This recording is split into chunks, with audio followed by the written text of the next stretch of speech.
Il y a 5 mots qui peuvent tuer tous tes rêves.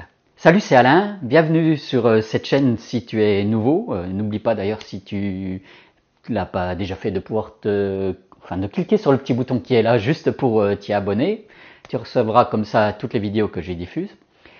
Alors, bien sûr, tu vas me dire, mais Alain, c'est quoi ces fameux 5 mots là qui vont m'empêcher moi de poursuivre mes rêves, d'aboutir à tous mes projets? Tout simplement, c'est que vont penser les gens.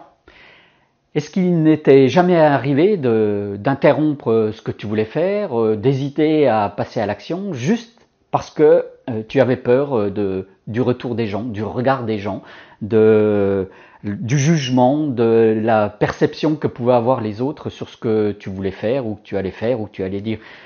Finalement, on est toujours confronté à cette notion de jugement, du regard des autres, et potentiellement c'est ce qui nous empêche de faire. Pourtant, il me vient une image là, en tout cas une petite histoire, je vais te la partager, je trouve qu'elle est sympa. C'est l'histoire d'un jeune garçon avec son papa qui a un cheval et donc qui va au marché avec le cheval. Donc ils tiennent le cheval avec eux là, voilà, avec je vais dire une laisse, mais c'est pas une laisse, avec une corde. Ils arrivent au marché et là il y a bien sûr quelqu'un qui commence à leur dire c'est quand même couillon quoi, vous avez un cheval et puis vous venez à pied, pourquoi vous montez pas dessus?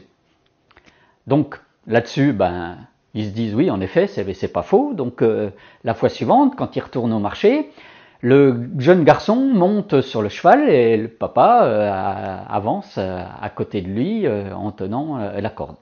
Et arrivé sur le marché, bien sûr, il y a toujours une personne qui va lui dire, mais qui critique le jeune garçon, là, qui lui dit, mais quand même, c'est n'importe quoi. Là, tu montes sur le cheval alors que ton père, ton vieux père, là, est en train de marcher à côté. Là, il y a quelque chose qui va pas.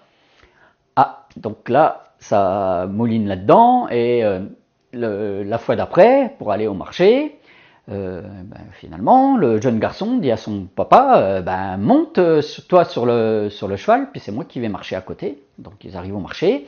Et puis, là au milieu, il y a bien quelqu'un qui va bien sûr s'adresser au père, de dire « Eh, quand même, là, t'exagères, quoi. Tu montes sur le cheval, tu laisses ton fils marcher à côté, c'est n'importe quoi. » Donc, ce qui veut dire que ça mouline de nouveau pour les deux, et la fois suivante, quand ils vont marcher, ils décident de monter les deux sur le cheval, et en arrivant au marché, il y a une personne qui commence à les agresser, à dire « Mais vraiment, c'est un grand n'importe quoi, vous vous rendez pas compte, là vous faites souffrir cette pauvre bête, là vous êtes à deux à monter sur ce cheval, ça pèse des tonnes, alors que vous pourriez quand même un peu marcher, non ?»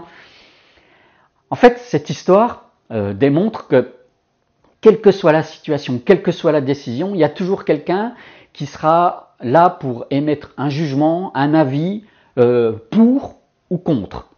C'est indéniable, c'est comme ça qu'est fait le genre humain. Donc voilà, on est tous dépendants de notre propre expérience, de notre propre vision des choses, de notre propre ressenti, et à un moment donné, quelle que soit la situation, tu vas être confronté à un avis, un jugement qui sera bien sûr une sorte de critique vis-à-vis de ce que tu veux faire, de ce que tu veux avoir. Là, la semaine dernière, là, j'ai fait ma première conférence sur une scène parisienne, là, sur un grand événement autour de la motivation.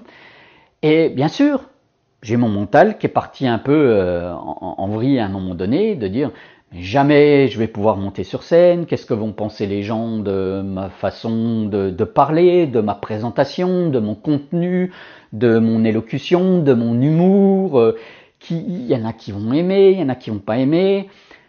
Et finalement, je suis monté sur scène avec une énorme sérénité, tout simplement parce que je me suis dit, ok, je vais certainement ne pas plaire à certaines personnes, mais moi, mon but, c'était d'avoir une sortie de zone de confort pour monter sur scène, ça c'est sûr, mais surtout, je me suis dit, mais monte sur cette scène de façon à impacter, à aller chercher, à aller titiller au moins une personne. Si tu déclenches quelque chose chez une personne, c'est gagné. Et le reste, c'est pas grave. Voilà, je fais en sorte de ne plus m'alimenter, de ne plus alimenter mon ego par rapport au jugement et à la critique des autres. Juste, j'ai voulu faire en sorte de donner. C'est pour ça que je t'engage à faire en sorte, pour mener tes actions au bout, pour aller au bout de tes rêves, de porter tes propres convictions, d'aller au bout de tes idées, de faire des tests, de te mettre en action en prenant une sorte de conscience, oui, d'être conscient que de toute façon, les critiques peuvent potentiellement te tirer vers le bas et vont t'empêcher d'avancer si ce sont des critiques non constructives. C'est Aristote qui disait qu'il y a 3 façons d'éviter les critiques: ne rien faire, ne rien dire et n'être rien.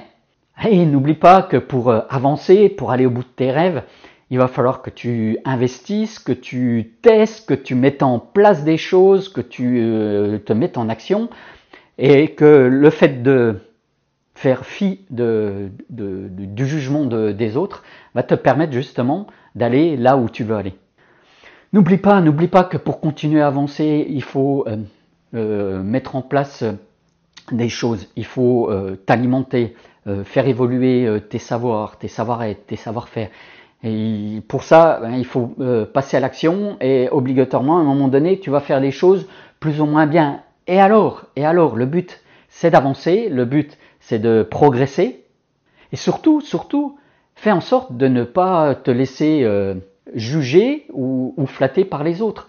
D'un côté, le jugement, la critique va venir te chercher dans le cœur, dans tes ressentis. De l'autre côté, la flatterie va venir te chercher dans ton ego, dans ton mental. Et tout ça, potentiellement, va t'empêcher d'avancer et d'aller vers tes rêves. Allez, si tu as aimé cette vidéo, mets-moi un petit coup de pouce là pour dire c'était bien. Partage, ça peut servir à plein d'autres personnes.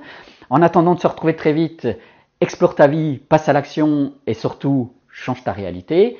N'oublie pas, si tu t'es pas encore abonné à ma chaîne YouTube, il y a le petit bouton qui est là pour ça. On se retrouve très vite. Ciao, bye.